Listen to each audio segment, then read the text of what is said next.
tayo po'y manalangin. Dakilang Diyos at aming Ama, minsan pa, kami po'y lubos na nagpapasalamat ngayong umaga.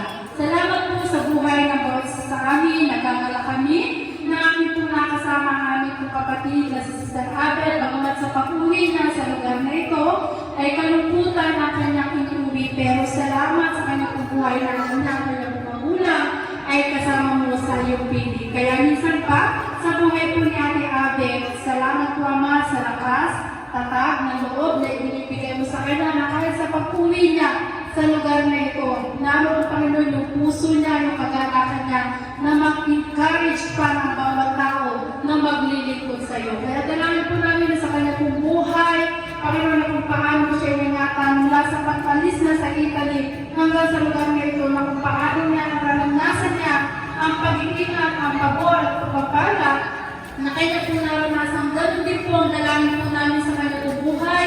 Pagpalain mo po siya, pamula ulo hanggang paa, maranasan niya, Panginoon, ang buhay, kalakasan, kagalingan, kung may nararamdaman, dalangin po namin ang pabor, kagalakan sa buhay po niya, Panginoon. Patuloy na, aalis siya sa lugar na ito, taglay yung kapayapaan, kagalakan, pag-iingat, proteksyon, gabay sa kanya pong buhay. Salamat po naman sa kanya pong buhay, na alam po namin na malaking pagpapala siya sa buhay ng bawat sa amin. Salamat din sa kanya pong buhay.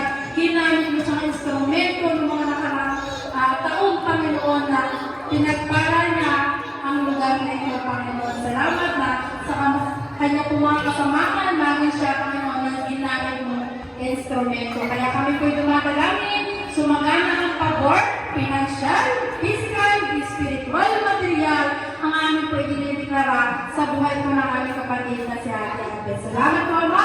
Ingatan mo po siya mula sa pag-alis na sa pagsakay niya.